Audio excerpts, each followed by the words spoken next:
사랑하는 여러분, 오늘 하루 평안하셨습니까? 분주한 일상 속에서 잠시 멈추어 우리 영혼에 쉼을 주는 이야기의 시간에 오신 것을 환영합니다. 오늘 우리가 함께 나눌 이야기는 시대를 초월하여 많은 이들의 마음에 깊은 울림을 준 한 여인의 삶과 사랑에 관한 기록입니다. 이 이야기가 여러분의 마음에 하나님의 따스한 위로와 지혜를 전하는 통로가 되기를 소망합니다. 만약 오늘 이 메시지가 당신의 마음에 와 닿는다면 이 은혜를 주변의 소중한 이들과도 함께 나누어 주십시오. 여러분의 나눔을 통해 더 많은 영혼들이 하나님의 사랑을 발견하게 될 것입니다. 구독과 좋아요는 저희가 계속해서 좋은 콘텐츠를 만드는 데 큰 힘이 됩니다. 이 채널을 통해 하나님의 말씀이 더 널리 퍼져나가도록 여러분의 작은 손길이 귀한 축복의 통로가 될 줄 믿습니다. 자, 이제 마음을 열고 성경 속 가장 아름다운 사랑 이야기 중 하나인 룻의 이야기 속으로 함께 떠나보겠습니다. 오늘날 우리는 참으로 복잡한 시대를 살아가고 있습니다. 특히 인생의 동반자를 만나고 사랑을 키우고 하나님을 경외하는 가정을 이루는 것은 마치 안개 속을 걷는 것처럼 어렵게만 느껴집니다. 어떻게 하면 이 혼란스러운 세상 속에서 하나님이 기뻐하시는 만남을 가질 수 있을까요? 진실한 믿음을 가진 사람을 어떻게 알아볼 수 있을까요? 어떤 이들은 교회 청년부 모임에 가서 일부러 스마트폰 성경 앱을 켠 채로 들고 다니며 자신의 신앙심을 보여주려 애쓰기도 합니다. 어색하게 마음에 드는 이성에게 다가가 이렇게 묻기도 하죠. 혹시 이 안에 성령님이 불타고 계셔서 이렇게 뜨거운 건가요? 또는 예배 시간에 결혼 반지 없는 손가락으로 뜨겁게 찬양하는 모습을 보고는 예배가 끝나고 다가가 말합니다. 자매님은 꼭 성경 구절 같아요. 평생 암송하고 싶거든요. 우스갯소리 같지만 그만큼 오늘날 우리가 진실한 관계를 맺는 것이 얼마나 어렵고 서투른지를 보여주는 단면이기도 합니다. 세상의 가치관은 계속해서 변하고 있습니다. 결혼은 필수가 아닌 선택이 되었고 많은 젊은이들이 결혼을 미루거나 아예 포기하기도 합니다. 통계에 따르면 지난 수십 년간 결혼율은 급격히 감소했으며 특히 30대 미만 남성들 중 상당수가 독신으로 남기를 선택한다고 합니다. 그들은 연애는 귀찮고 마치 취업 면접을 보는 것 같다고 말합니다. 자유를 즐기고 싶어하고 굳이 결혼이라는 제도에 얽매일 필요를 느끼지 못하는 것이죠. 또한 결혼 전에 함께 살아보는 것을 당연하게 여기는 풍조도 만연해 있습니다. 마치 차를 사기 전에 시운전을 해보는 것처럼 말입니다. 이처럼 세상은 결혼의 가치를 점점 더 가볍게 여기고 있지만 우리 마음속 깊은 곳에는 여전히 그 한 사람, 나의 영혼을 알아주고 평생을 함께할 특별한 사람에 대한 갈망이 남아 있습니다. 하지만 안타깝게도 어렵게 결혼에 이른다 해도 그중 절반 가까이가 이혼으로 끝을 맺습니다. 이혼하지 않은 나머지 가정들조차도 수많은 갈등과 아픔 속에서 힘겹게 관계를 유지해 나가는 경우가 많습니다. 무언가 잘못되어 있다는 분명한 신호입니다. 세상 대부분의 사람들이 하는 방식을 그대로 따라간다면 우리는 그들이 얻는 것과 똑같은 결과를 얻게 될 것입니다. 만약 우리가 다른 결과를 원한다면 우리는 반드시 다른 길을 선택해야만 합니다. 오늘 우리는 성경의 룻기를 통해 하나님을 경외하는 만남과 결혼에 이르는 그 다른 길이 무엇인지 함께 살펴보고자 합니다. 오늘 말씀의 제목은 하나님이 예비하신 사랑을 발견하는 법입니다. 먼저 룻기의 배경을 잠시 짚어보는 것이 중요합니다. 이 이야기는 베들레헴에 살던 한 평범한 네 식구의 이야기로 시작됩니다. 그 땅에 흉년이 들자 가장이었던 엘리멜렉은 가족의 생계를 걱정한 나머지 중대한 결정을 내립니다. 바로 하나님의 약속의 땅인 베들레헴을 떠나 이방 땅인 모압으로 이주하기로 한 것입니다. 이것은 돌이킬 수 없는 큰 실수였습니다. 하나님께서는 일찍이 이스라엘 백성에게 모압 족속과 혼인하지 말라고 경고하셨습니다. 모압은 우상 숭배가 만연하고 심지어 자녀를 불에 태워 제물로 바치는 끔찍한 죄악이 행해지던 땅이었습니다. 하나님께서는 모압을 나의 세숫대야라고 부르실 정도로 경멸하셨습니다. 가족을 살리기 위해 떠났던 모압 땅에서 남편 엘리멜렉과 두 아들은 모두 죽음을 맞이합니다. 이야기는 시작부터 비극과 상실의 아픔으로 가득 차 있습니다. 모든 것을 잃은 시어머니 나오미는 며느리들과 함께 모압을 떠나 다시 고향 베들레헴으로 돌아가기로 결심합니다. 두 며느리 중 한 명은 자기 민족에게로 돌아갔지만 룻은 나오미 곁에 남는 길을 선택합니다. 그리고 그녀는 역사에 길이 남을 위대한 신앙 고백을 합니다. 어머니께서 가시는 곳에 나도 가고 어머니께서 머무시는 곳에서 나도 머물겠나이다. 어머니의 백성이 나의 백성이 되고 어머니의 하나님이 나의 하나님이 되시리니 이 고백은 단순한 의리를 넘어선 것이었습니다. 룻은 모압의 우상을 버리고 이스라엘의 하나님을 자신의 하나님으로 받아들이는 구원의 순간을 맞이한 것입니다. 그녀는 완전히 새로운 사람으로 거듭났습니다. 하지만 베들레헴으로 돌아온 나오미와 룻의 현실은 참담했습니다. 그들은 집도 없고 희망도 없었으며 깊은 슬픔에 잠겨 있었습니다. 어쩌면 오늘 이 자리에 있는 여러분 중에도 삶의 깊은 고통과 상실감 속에 머물러 있는 분이 계실지 모릅니다. 룻기의 한 장은 바로 그 절망과 눈물로 끝이 납니다. 그러나 감사하게도 오늘 우리는 책장을 넘겨 두 장을 시작하게 됩니다. 인생의 고통스러운 한 장이 끝나고 이제 희망의 두 장이 시작됩니다. 저는 오늘 이 자리에 있는 누군가를 위해 하나님께서 이 말씀을 주셨다고 믿습니다. 오랫동안 당신을 짓눌러왔던 인생의 한 장에서 하나님께서 친히 당신의 삶의 책장을 넘겨주실 것입니다. 과거의 아픔은 뒤로하고 이제 이 장에서 새로운 소망을 발견하게 될 것입니다. 우리가 죄악의 땅 모압을 떠나 하나님의 집 베들레헴으로 돌아올 때 우리는 그곳에서 하나님의 예비하신 축복을 발견하게 될 것입니다. 룻기 2장 1절은 이렇게 시작합니다. 나오미의 남편 엘리멜렉의 친족으로 유력한 자가 있으니 그의 이름은 보아스더라. 여기서 유력한 자라는 말에 주목해 주십시오. 다른 번역본에서는 그를 굳건히 선 사람 또는 능력이 있는 사람이라고 표현합니다. 이 말은 단순히 그가 근육질의 멋진 몸을 가졌다는 의미가 아닙니다. 물론 그랬을 수도 있겠지만 성경이 말하는 유력한 자란 내면의 힘, 즉 인품과 성실함, 그리고 고결함을 갖춘 사람을 의미합니다. 히브리 원어로는 부와 재산을 가진 사람이라는 뜻도 있습니다. 그렇습니다. 보아스는 굳건히 서 있는 사람이었습니다. 여성 여러분, 여러분은 수동적이고 안일하게 앉아있는 남자가 아니라 삶의 목표를 향해 굳건히 서 있는 남자를 원하지 않습니까? 자신의 삶에 대한 책임감과 열정을 가지고 성실하게 일하며 자신의 소유를 일굴 줄 아는 사람, 바로 보아스와 같은 사람을 만나기를 기도해야 합니다. 룻은 시어머니 나오미에게 말합니다. 제가 밭에 나가서 누구에게 은혜를 입으면 그를 따라서 이삭을 줍겠나이다. 당시 율법에는 가난한 과부나 고아들을 위해 밭에서 곡식을 벨 때 떨어진 이삭을 일부러 줍지 말고 남겨두라는 하나님의 자비로운 명령이 있었습니다. 룻은 그 율법에 따라 이삭을 주어 생계를 유지하려 했던 것입니다. 그녀는 자신의 처지를 비관하며 주저앉아 있지 않았습니다. 부지런히 일하며 최선을 다했습니다.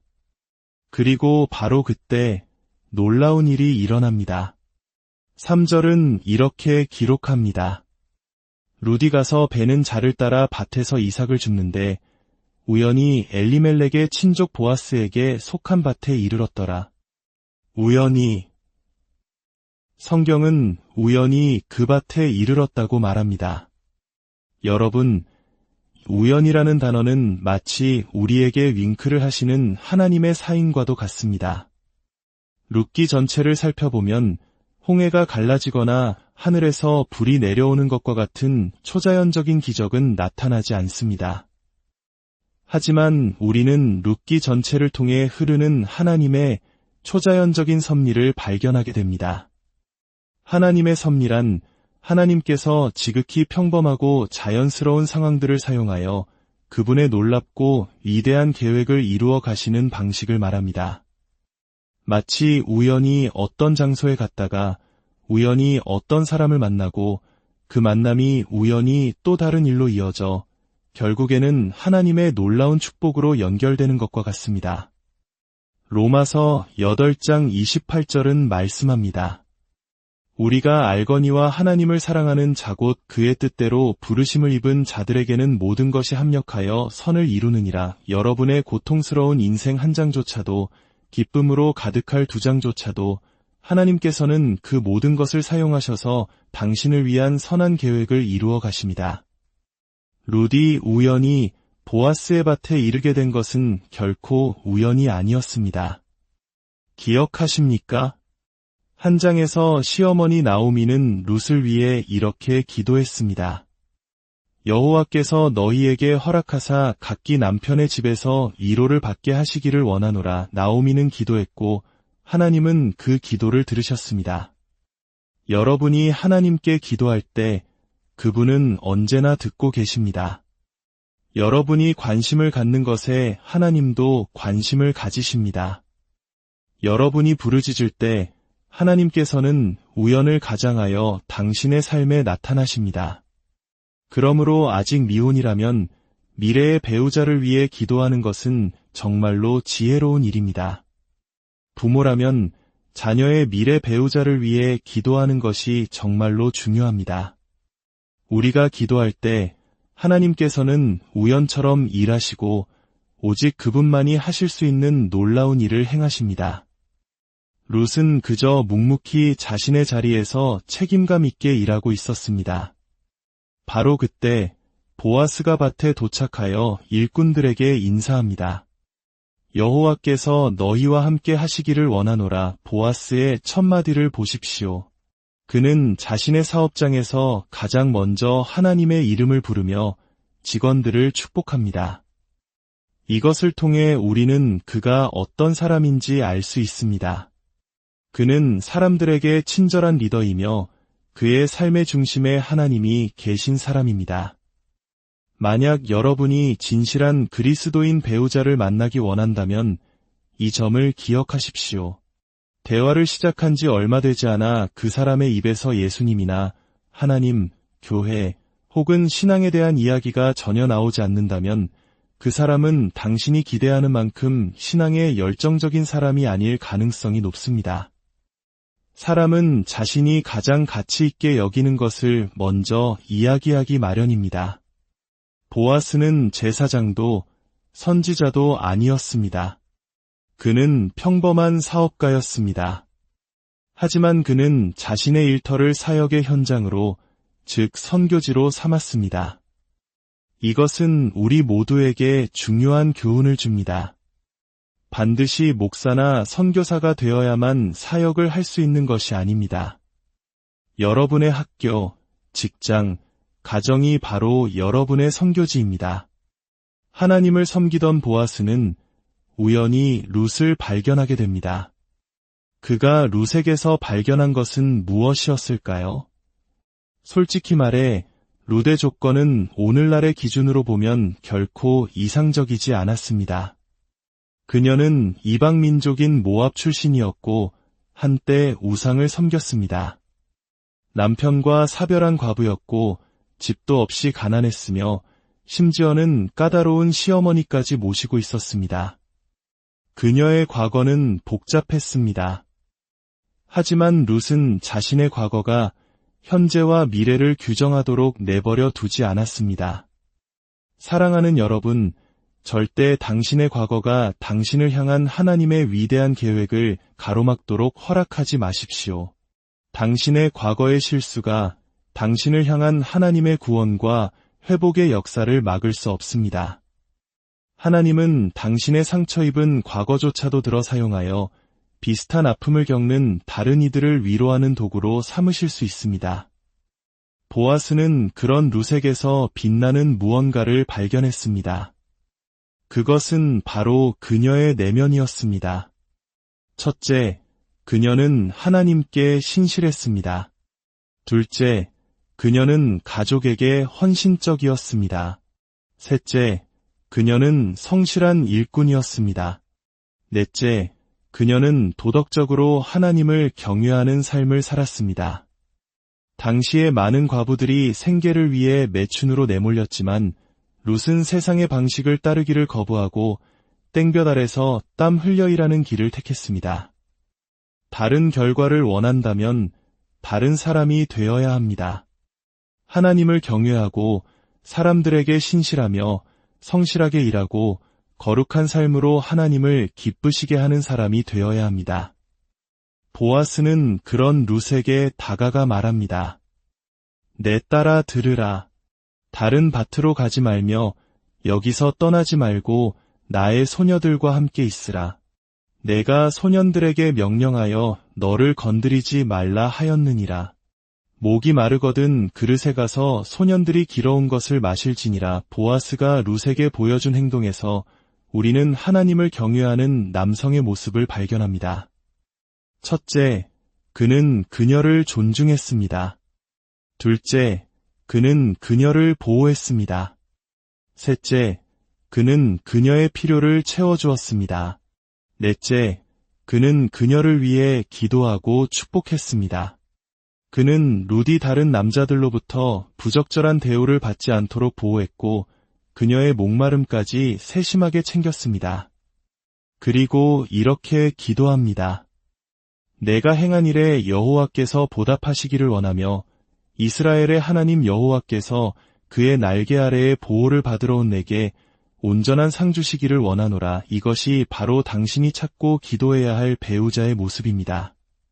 당신을 존중하고 당신의 마음과 순결을 지켜주며 당신의 필요를 채워주고 무엇보다 당신을 위해 그리고 당신과 함께 기도해 줄 사람.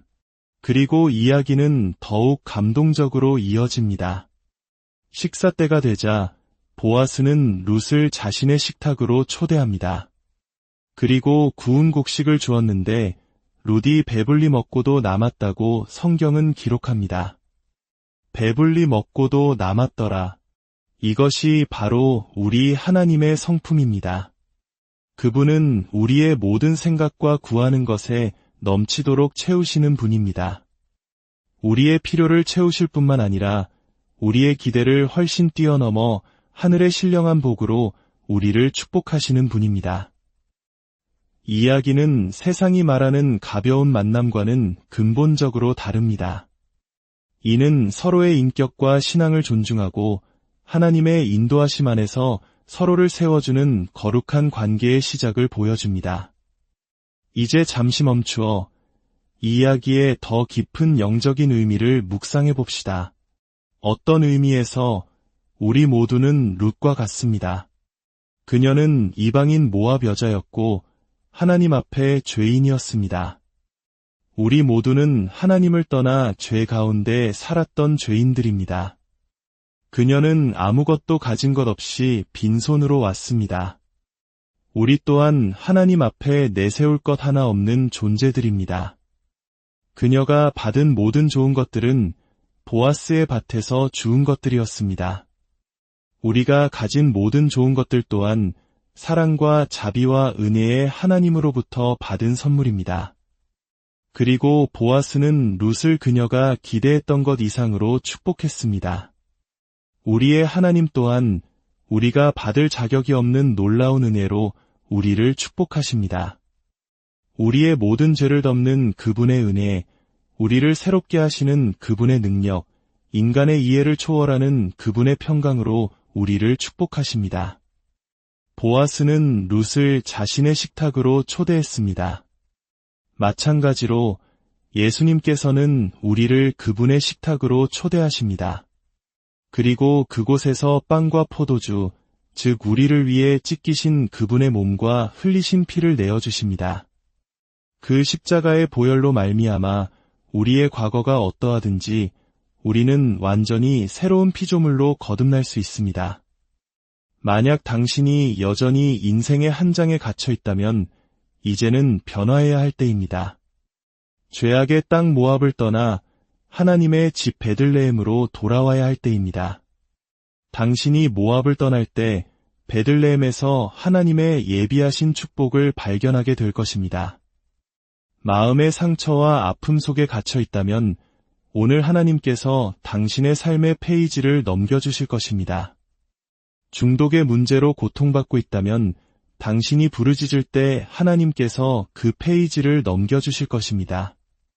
절망과 우울, 불안과 두려움에 사로잡혀 있다면 오늘 당신은 인생의 두 장으로 들어서게 될 것입니다. 당신이 어떤 상황에 있든지 하나님은 당신의 마음의 부르짖음을 들으십니다. 당신이 기도할 때 하나님은 우연을 가장하여 당신의 삶에 찾아오십니다.